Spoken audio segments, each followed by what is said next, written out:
क्या आप भी शेयर बाजार में बहुत पैसा कमाना चाहते हैं, है ना? तो इसके लिए रहना पड़ेगा आपको अपडेटेड, जिसके लिए आपको ज्वाइन करना पड़ेगा हमारा टेलीग्राम चैनल जो कि फ्री है, MKJ टॉक्स फॉर इन्वेस्टमेंट। यहाँ हम आपके लिए लेके आते हैं कंपनियों की न्यूज़, जिसके द्वारा आप कंपनियों के बारे में जान पाते हैं। उसके साथ साथ किस किस कंपनियों के रिजल्ट आ रहे हैं, कौन कौन से शेयर FNO बैन में, और हॉट पिक्स कौन सी कंपनियों को डिफरेंट ब्रोकरेज हाउसेज रिकमेंड कर रहे हैं, और फिर बाजार सुबह सुबह जिसमें हम तैयार करते हैं किस तरह से हमारी आज की रणनीति रहेगी। और इसके साथ साथ हम लेके आते हैं आपके लिए IPO की न्यूज़।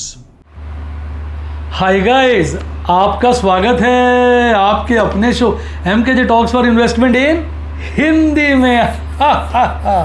कैसे हैं आप भाई? कार्यक्रम की शुरुआत करेंगे आपके favourite segment MKJ small case talks के साथ। साहब, मैंने आज एक बहुत बढ़िया स्मॉल केस बनाया और जो मेरे गोल्ड के स्टूडेंट्स हैं उनके साथ मैंने जब आज उसका लाइव डेमोन्स्ट्रेशन किया था, यानी शुभारंभ किया था, उसको ख़रीदा था, तो उसका स्क्रीनशॉट मैंने तभी शेयर कर दिया था। और बेहतरीन स्मॉल केस है, मैं आपको इसका कारण बताता हूँ। देखिए, मैं एक स्क्रीन रिकॉर्डिंग लेके आया हूँ। तो स्मॉल केस आइडियाज़ में मैंने आज जो आइडिया बनाया वो था MKJ FFD 2 व्हील ऑटो, यानी 2 व्हीलर्स की बात कर रहा हूँ, ऑटो।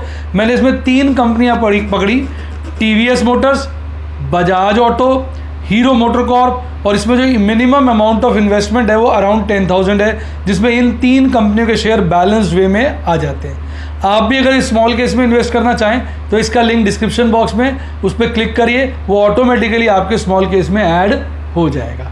तो ये जो स्मॉल केस है, अगर इसका परफॉर्मेंस देखेंगे तीनों कंपनियों का, तो 1 साल का परफॉर्मेंस 13% है, जबकि निफ्टी का परफॉर्मेंस 45% है, यानी इसने अंडर परफॉर्म किया। अब मेरा लॉजिक समझिए इसके पीछे क्या।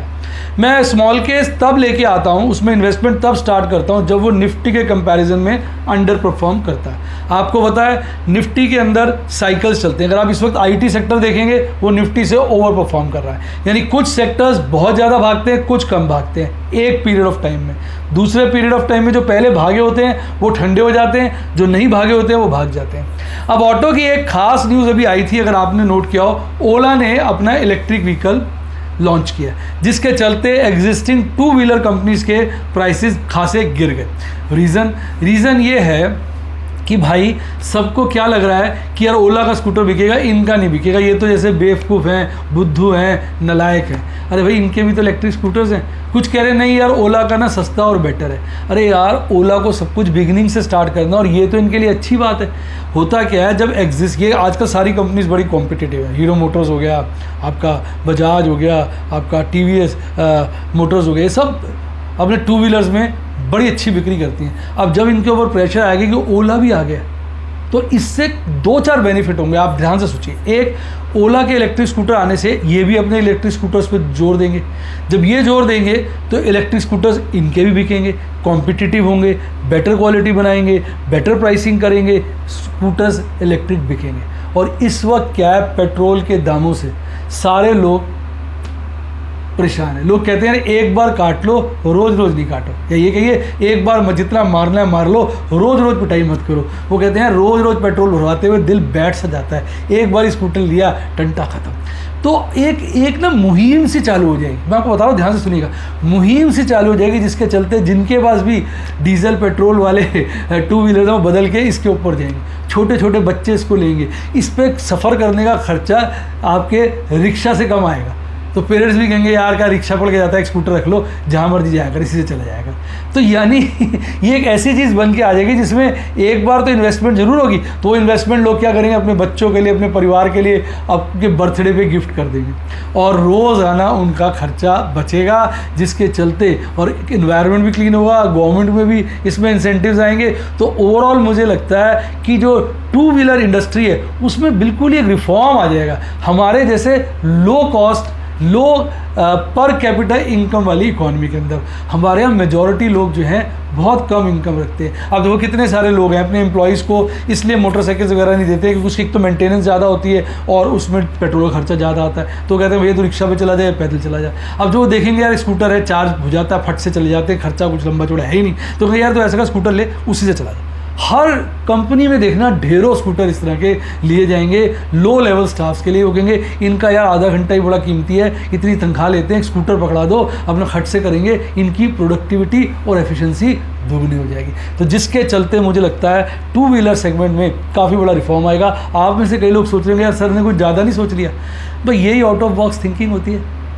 हमें जब कोई चीज़ नहीं होती तो हमें लगता है ये ज़्यादा है, और जब हो जाती है लगता है हाँ यार बात तो सही है। जैसे शेयर बाज़ार हमें लग रहा था भागेगा नहीं, 12,000 बहुत है, 13,000 बहुत है, भाई साहब 17,000 के आसपास आने को।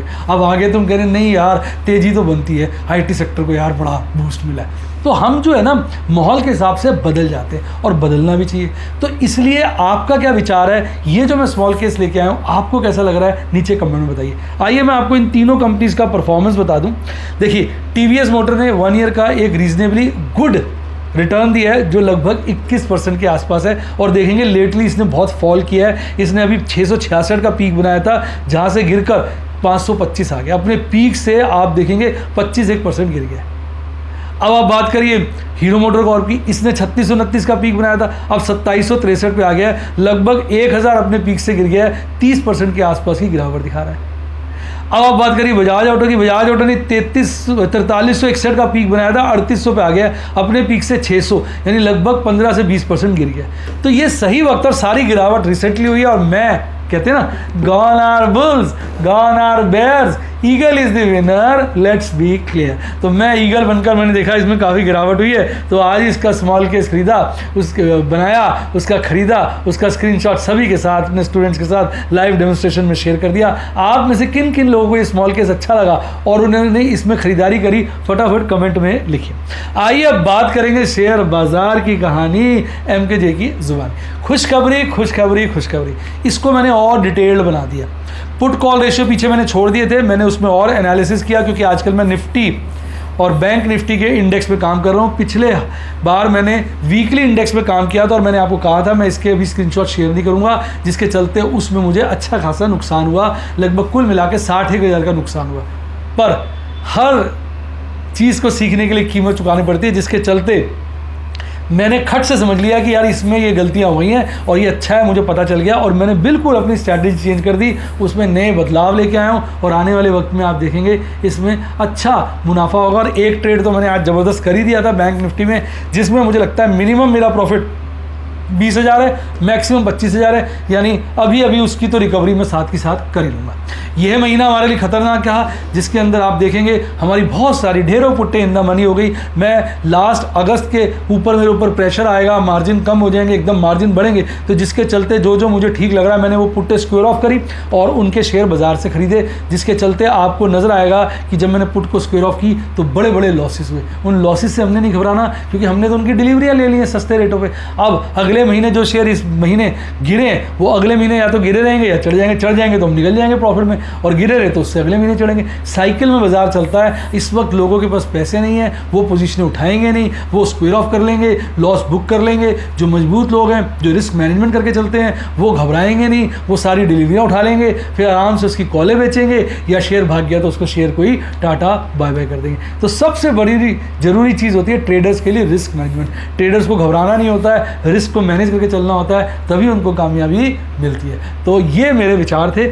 आइए अब बात करते हैं कि बाजार में आज क्या हुआ, और शुरुआत करेंगे देश की आन बान शान और हमारी जान निफ्टी 50 की। तो निफ्टी 50 का अगर आप देखेंगे आज का चित्र, तो उससे पहले मैं थोड़ा आपको आज अंतर्राष्ट्रीय बाज़ारों को बता रहा हूँ कि यूरोप के बाज़ार, एशियाई बाज़ार कैसे बंद हुए। तो अगर आप एशियाई बाज़ारों को देखेंगे, एकमात्र सिडनी था जो ललियाली में बंद हुआ है, बाकी सब बाज़ार ज़बरदस्त हरियाली में बंद हुए। आप देखिए बहुत अच्छी तेज़ी देखने को मिली है, तेज़ी 1.5% तक की गई है। लेकिन इसके विपरीत भारतीय बाज़ारों में वीकली क्लोजिंग थी, जिसके चलते भारतीय बाज़ार आज गिरे। बड़े दिनों के बाद भारतीय बाज़ारों में एक लाल कैंडल का जन्म हुआ, उत्पन्न हुई, जिसके चलते आज भारतीय बाज़ार गिरे। और अगर आप देखेंगे सभी के सभी इंडेक्स निफ्टी 50 और BSE सेंसेक्स 0.25% से ज़्यादा गिरकर बंद हुए, और निफ्टी बैंक 1% से हल्का कम गिरकर बंद हुआ। इंडिया विक्स में खासी गिरावट देखने को मिली, जिसका मतलब बाज़ार में अभी भी हम कहेंगे मजबूती जारी है। अब बात करते हैं इसके चार्ट की। देखिए आज सुबह से ही बाज़ार गिरता रहा और आखिरी क्षणों में भागा। बॉटम बनाने के बाद आखिरी क्षण में भागा। कल बंद हुआ था 16,614 पर, आज गैप अप ओपनिंग करता है 16,691 पर, लाइफ टाइम हाई बनाता है 16,701 का। तब लोग पागल हो गए थे, मुझे लगता है तब लोगों ने दबा के क्या की होगी लॉन्ग। उनको लगा 16,700 का एक क्रूशियल लेवल कट गया है, अब तो ये 16,750 हुआ। बहुत सारे लोगों ने लॉन्ग की होगी और जिन्होंने शॉर्ट किया तो उन्होंने शॉर्ट कवरिंग की होगी। इसका फ़ायदा उठाकर ऑपरेटर ने बाज़ार को काफ़ी समय तक वहीं लटकाए रखा, उसके बाद धड़ाम से गिरना शुरू हुआ। गिरने की रफ्तार आपने देखा होगा तेज़ होगी, बीच में चढ़ता भी था, लोगों को लगता था जैसे भी पिछले दिनों का गिर के एकदम भागता था, लोग फिर स्क्वेयर ऑफ करते थे और बाज़ार गिर जाता था। इसके चलते आज बाज़ार ने लो बनाया 16,535 का और बाद में हल्का सा चढ़कर 16,568 पर, लगभग 0.25% से ज़्यादा 50 पॉइंट से हल्का कम गिरकर आपको जीव दिखाता हुआ आपका निफ्टी 50 भाग गया। अब अगर आप कैंडल देखेंगे, आज एक बड़ी मोटी कैंडल बनी है, बेयरिश कैंडल बनी है। आप देखिए 1 2 3 4 लगातार खतरनाक हरी कैंडलों के बाद आज एक विशालकाय बेयरिश कैंडल का जन्म हुआ, जो एक तरीके से हमें डरा रहा है, कह रहा है कि हो गई बहुत तेज़ी, अब बाज़ार गिर सकता है। पर अभी भी नहीं कहा जा सकता, क्योंकि अभी भी बाज़ार में जो संकेत हैं वो मजबूती के हैं। कैसे मैं बताऊंगा, हालांकि मजबूती में थोड़ी कमी आई। अब हम बात करते हैं इसके MACD चार्ट पे। तो 4 दिन के हरे हिस्टोग्राम, 3 दिन के हरे हिस्टोग्राम के बाद आज लाल हिस्टोग्राम का जन्म हुआ, जिसके चलते आज बाजार में गिरावट देखने को मिली। RSI जो है 72 पर आ गया और MACD चार्ट पर जो है लाल हिस्टोग्राम का जन्म हुआ। आज का हिस्टोग्राम लाल है, कल से घटा हुआ है। अब बात करते हैं टॉप परफॉर्मर्स की। तो आज के टॉप परफॉर्मर्स थे Eicher Motors, UltraTech cement, Bajaj finance, Adani port और बजाज फिनसर्व। गिरने वाले शेयरों की बात करें तो अग्रिम थे Hindalco, Kotak Mahindra, ICICI bank, SBI life insurance और टाटा मोटर्स। इनकी पतलूनें ढीली हुई पड़ी थी। अब बात करते हैं पुट कॉल रेशियो की। ये नया सेगमेंट ऐड किया। पुट कॉल रेशियो में आपको 2 तरीके से दिखाऊंगा। अभी दिखा रहा हूँ ओपन इंटरेस्ट। तो पहले इसमें हम निफ्टी सेक्शन की बात करेंगे, इसको बाद में निफ्टी बैंक की अलग से बात करेंगे। निफ्टी का अगर आप ओपन इंटरेस्ट का पुट कॉल रेशियो देखेंगे 1.36 है, इसका मतलब बाजार अभी भी बुलिश है। अब वॉल्यूम जो आज था उसके हिसाब से देखते हैं, आज के परिवर्तन के हिसाब से, आज के हिसाब से पुट कॉल रेशियो निकल के आया 1.24, यानी ओवरऑल जो है ओपन इंटरेस्ट के हिसाब से 1.36 है, आज के हिसाब से 1.24 है। यानी आज जो है हम ये कहेंगे बुलिशनेस में कमज़ोरी आई है। आज कंपैरेटिवली लोगों ने और दिन के मुकाबले कम पुट्टे लिखी हैं। रिलेटिव बात कर रहा हूँ, क्योंकि रिलेटिव पुट कॉल रेशियो गिर गया ना, यानी आज के पुट कॉल रेशियो ने ओपन इंटरेस्ट के पुट कॉल रेशियो को नीचे की तरफ घसीटा है, नीचे की तरफ घसीटा है, जिसका मतलब साफ है कि बाज़ार में बुलिश टेंडेंसी में कमज़ोरी आई है। लेकिन अभी भी काफ़ी बुलिशनेस बाज़ार में बची है, क्योंकि ऐसा देखने में आया है जब ये PCR जो होता है करंट वाला, वॉल्यूम वाला, इसको कहते हैं चेंज इन ओपन इंटरेस्ट वाला, ये जो होता है ना, जब 1.5 के ऊपर चला जाता है, 1.5 पौने 2, तब हम कहते हैं बाज़ार full toss overbought zone में आ गया है। ये थोड़ा कॉन्ट्रेरियन व्यू है यहाँ पर लोग ज़्यादा पुट में काम हो रहा है, कम कॉल में काम हो रहा है। यानी जहाँ पब्लिक को लग रहा है बाज़ार बढ़ेगा, आम पब्लिक को लग रहा है बाज़ार गिरेगा, इसलिए वो पुट्टे ज़्यादा खरीद रही है। ट्रेडर्स को लग रहा है, वो ट्रेडर्स थोड़े कॉन्ट्रेरियन होते हैं कि पब्लिक के उल्टे चलते हैं, पब्लिक अगर खरीद रही है तो वो अपना माल बेच रहे हैं। तो जिसके चलते इसका इंटरप्रिटेशन ना बड़ा मुश्किल है, हर आदमी इसको अपने हिसाब से इंटरप्रेट करता है। बाकी मैंने कोशिश की है और आगे भी जारी रखूँगा, जैसे जैसे नई वीडियोज़ आएंगी उसमें और इंटरप्रिटेशन को क्लैरिटी मिलेगी। अब बात कर लेते हैं आज के ओपन इंटरेस्ट की। ये वीकली चेन है जो इस लास्ट मंथली भी है, इस बार ख़त्म हो जाएगी। तो इसके हिसाब से अगर आप देखेंगे तो सबसे ज़्यादा ओपन इंटरेस्ट 17,000 के लेवल पे है, देख रहे हैं, सबसे ज़्यादा ओपन इंटरेस्ट, और 16,500 के लेवल पे पुट का सबसे ज़्यादा ओपन इंटरेस्ट है, देख रहे हैं। कॉल का सबसे ज़्यादा किस पे है, 17,000 पे, पुट का सबसे ज़्यादा किस पे, 16,500 पे। यानी ये जो हफ्ता है बाज़ार का 16,500 और 17,000 के बीच रहेगा। अभी भी हम इसमें ज़्यादा गिरावट की उम्मीद नहीं कर सकते। हालांकि 16,500 पे कॉल का भी ओपन इंटरेस्ट अच्छा खासा है, पर 16,400 पे देखिएगा कॉल का ओपन इंटरेस्ट नहीं है। यानी एक कॉन्फिडेंस वाली रेंज जो है, नीचे में 16,400, ऊपर में 17,000, ये रेंज बन के नज़र आ रही है। लेकिन बाज़ार में ऑपरेटर खींच देता है। अगर ऑपरेटर ने नीचे के लेवल की पुट्टे सारी बाय कर रखे हैं तो बाज़ार को धड़ाम से गिरा देगा। तो ओवरऑल ये कहानी है बाज़ार के अंदर की। तो ये है निफ्टी 50 की बात। अब करेंगे आपके प्यारे राज दुलारे निफ्टी बैंक की बात। तो निफ्टी बैंक तो साहब सुबह से ही लुढ़कता रहा, एक बार भी टिका नहीं। हालांकि आखिरी क्षणों में हल्का सा बढ़ा, फड़फड़ाया, लेकिन फड़फड़ाहट भी टिकी नहीं, फिर गिर गया और लगभग दिन के लोएस्ट लेवल्स पर बंद हुआ है। मैं समझाता हूँ कैसे। कल बंद हुआ था 35,867 पर, आज गैप अप ओपनिंग करता है 36,222 की, जो विचित्र थी। उसके बाद लगातार गिरता जाता। पीक तो शुरुआती दौर में ही 36,248 का बनाना रहता है। 36,222 पे खुलकर 36,248 का पीक शुरुआती दौर में बनाकर लगातार गिरता है और आखिरी क्षणों में एक बॉटम बनाता है 35,432 का, फिर फड़फड़ाकर उठता है, फिर गिर के 35,554 पर 300 पॉइंट से ज़्यादा की गिरावट के साथ लगभग 1% से हल्का कम गिरकर लंबी वाली जीभ दिखाकर आपको चिढ़ाता हुआ भाग जाता है। तो ये था आपका निफ्टी बैंक। अब इसकी कैंडल देखिए साहब, कैंडल नहीं है, कैंडला है।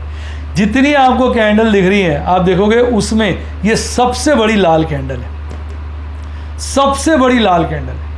और दूसरी बात, इससे एक हरी कैंडल है जो कुछ दिन पहले की है, पैरेलली देखेंगे वो इसके बराबर की है, टक्कर की है। पर आज की कैंडल जो है ओपनिंग बेरिश मारूबोजू कैंडल है, ऊपर की विक नहीं है। बेरिश है क्योंकि लाल है, मारूबोजू है क्योंकि ऊपर की विक नहीं है और नीचे की विक बहुत छोटी है। आज की कैंडल लगभग लोअर बोलिंजर बैंड को टच करने की फिराक में लगी हुई है। तो ये थी इसकी कहानी। और अगर आप MACD चार्ट पे देखेंगे तो बुलिश क्रॉसओवर की बिल्कुल समाप्ति नज़र आ रही है, बाजार नीचे की तरफ झुकता हुआ नज़र आ रहा है और RSI पे भी बाजार काफ़ी गिर गया, 50 के नीचे आ गया। इस वक्त बाजार में फुल टॉस कमज़ोरी के संकेत नज़र आ रहे हैं। अब देखेंगे सिर्फ दो ही परफॉर्मर थे आज के, IDFC फर्स्ट बैंक और फेडरल बैंक, जिनमें हल्की फुल्की तेज़ी देखने को मिली। फेडरल बैंक में तो फ्लैट ही था, IDFC में 1% की तेज़ी देखने को मिली। इसके अलावा बाकी सब गिरे पड़े थे और सबसे भयानक गिरावट आज जो देखने को मिली कोटक बैंक, ICICI बैंक यानी दिग्गज बैंकों में देखने को मिली। अब बात करें इसके पुट कॉल रेशियो की, ध्यान से देखिए। इसका जो टोटल ओपन इंटरेस्ट का पुट कॉल रेशियो है वो 0.71 है,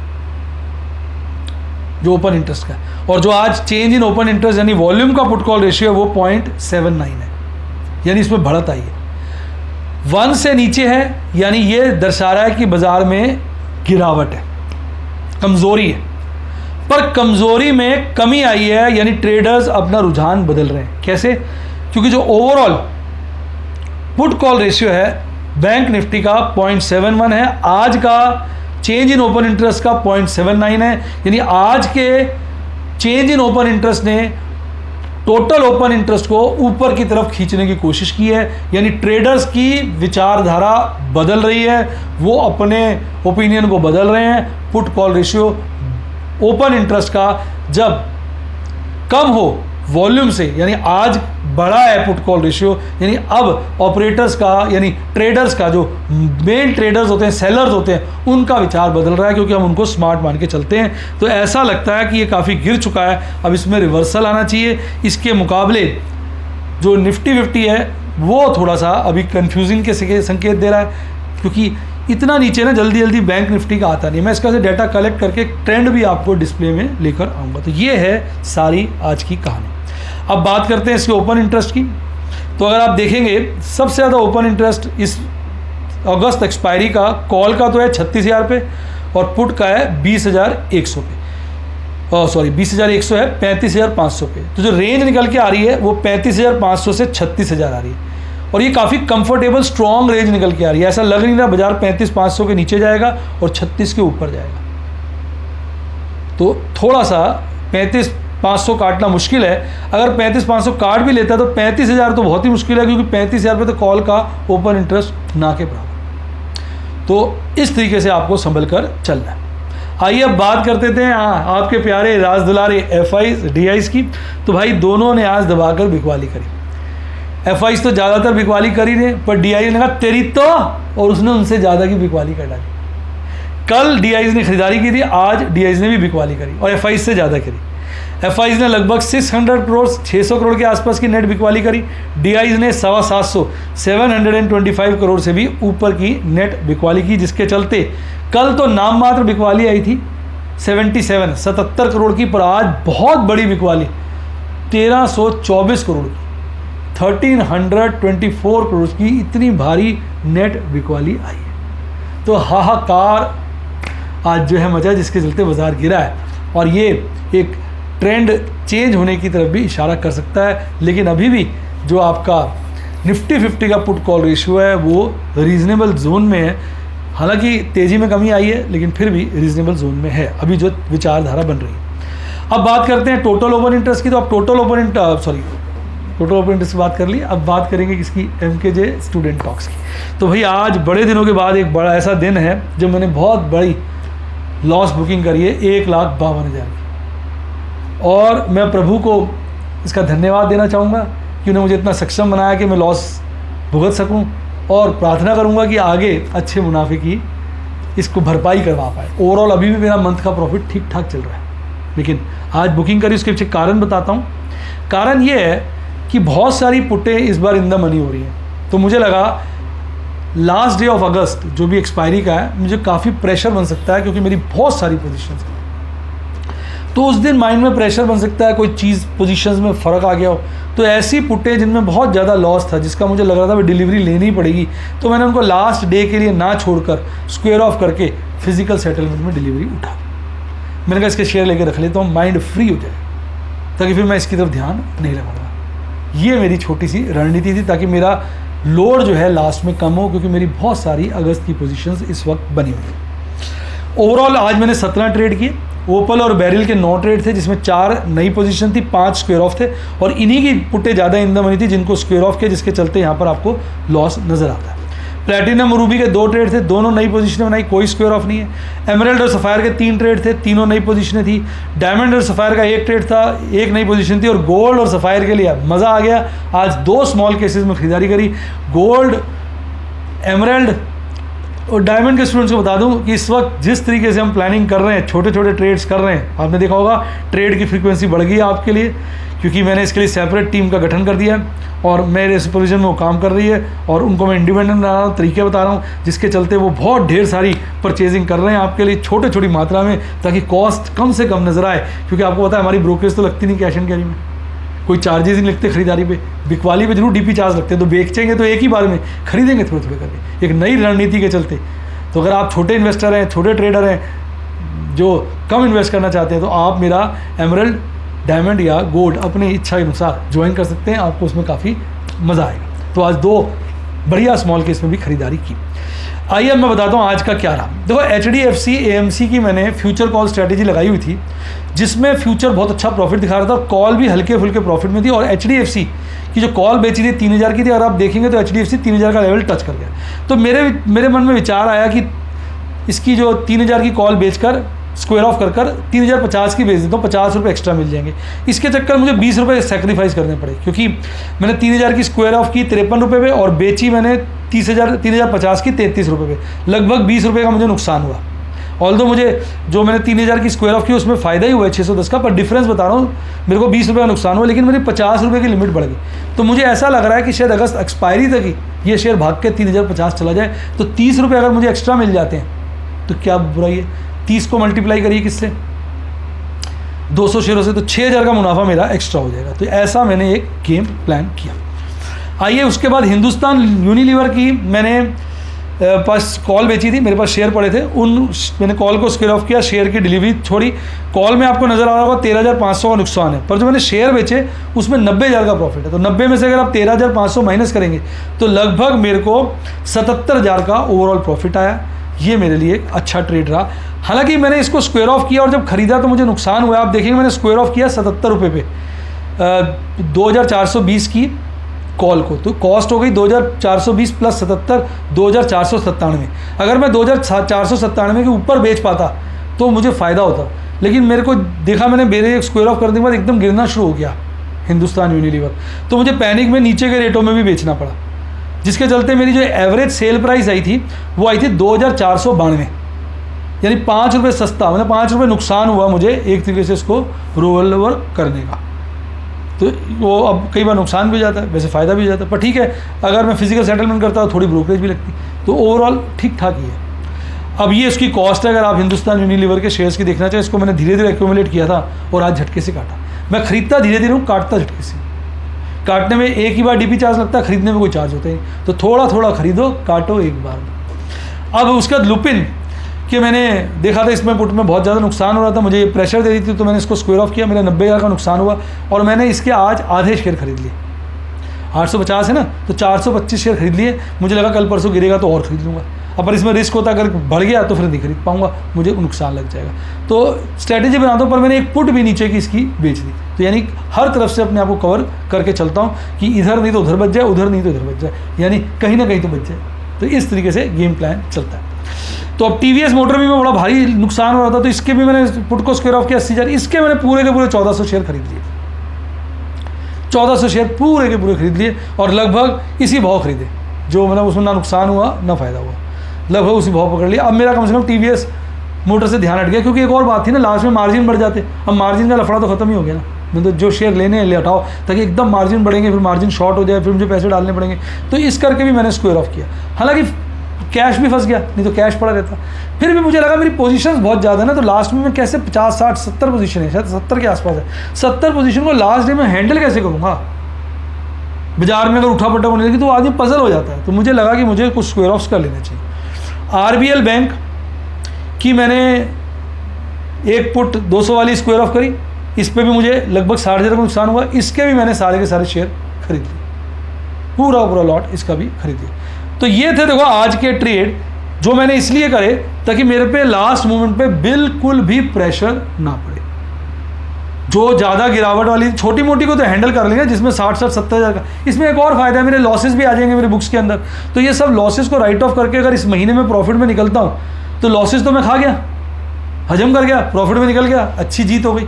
अब अगले महीने जितने लॉसेज है रिकवर होंगे, तो अगले महीने का प्रॉफिट बहुत ज़्यादा आएगा ना।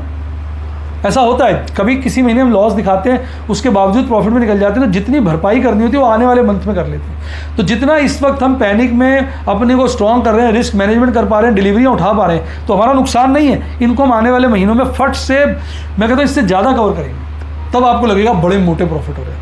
तो यही सिंपल सी छोटी सी ज़बरदस्त रणनीति होती है। ऑपरेटर इतना ज़्यादा बाजार को चारों तरफ से गिरवा देता है कि जो लोग रिस्क मैनेज करके नहीं चलते, वो अपने आप को ट्रैप पाते हैं और उनको भारी घाटा हो जाता है। इसलिए मैं सदा कहता हूँ, पहले सीखो, समझो, पढ़ो, करो, फिर काम करो। तो आप अगर सीधा शेयर बाजार में कूदेंगे बिना ज़्यादा समझ के, तो आपको ऐसे बड़े नुकसानों का सामना करना पड़ेगा और आप तब समझ नहीं पाएंगे उसको डील कैसे करना है। इसलिए मैं आपके लिए लाइव डेमोन्स्ट्रेशन लेके आऊँ। मैं तभी कहता हूँ, मैं टिप नहीं देता हूँ, मैं आपको लाइव डेमोन्स्ट्रेशन दिखाता हूँ। देखो कैसे खतरों के खिलाड़ी की तरह मैं काम करता हूँ। अगर आप मेरी वीडियोस देखेंगे सारी की सारी और मेरे लाइव डेमोन्स्ट्रेशन देखेंगे, तो आपकी पढ़ाई हो जाएगी, आपकी MBA हो जाएगी स्टॉक ट्रेडिंग के अंदर। देखिए नीचे आप देखेंगे एक बटन आ रहा है सब्सक्राइब के साथ ज्वाइन का, उस ज्वाइन को बटन को ठोकिए, तो आपको सारे यूट्यूब के स्टूडेंट प्लान मिल जाएंगे जो मंथली है। वहाँ पर बेस्ट प्लान जो है वो ओपल का है, उसको ज्वाइन करिए, आपको बहुत सीखने को मिलेगा।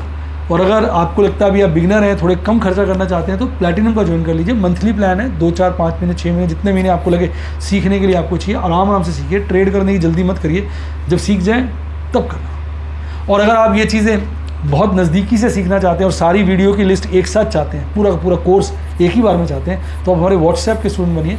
नंबर है 7011 323 077 70 11 323 077, डिस्क्रिप्शन बॉक्स में दिया हुआ है। मेरी टीम को कॉल करिए, फटाफट स्टूडेंट बनिए। वहाँ बेस्ट प्लान है बेरिल का, फिर रूबी का, और उसके बाद सफ़ायर कैश एंड कैरी वालों के लिए। रूबी और बेरिल किसके लिए गेस करिए? वो है आपके लिए, यानी ऑप्शन ट्रेडर्स के लिए बेस्ट है, उसको ज्वाइन करिए। और इसके अलावा एक अच्छा डीमैट अकाउंट खुलवाइए, लिंक डिस्क्रिप्शन बॉक्स में, उसी से खुलवाइए। प्रभु ने चाहा तो नोट छपेंगे। और ये आ गया आपका टेलीग्राम चैनल का लिंक, जिसको इसने ज्वाइन किया उसकी लाइव जिंगा लाला, अरे जिंगा लाला। इसी के साथ साथ bye, god bless you, happy investing, और आप स्टॉक मार्केट के देताज बादशाह बने।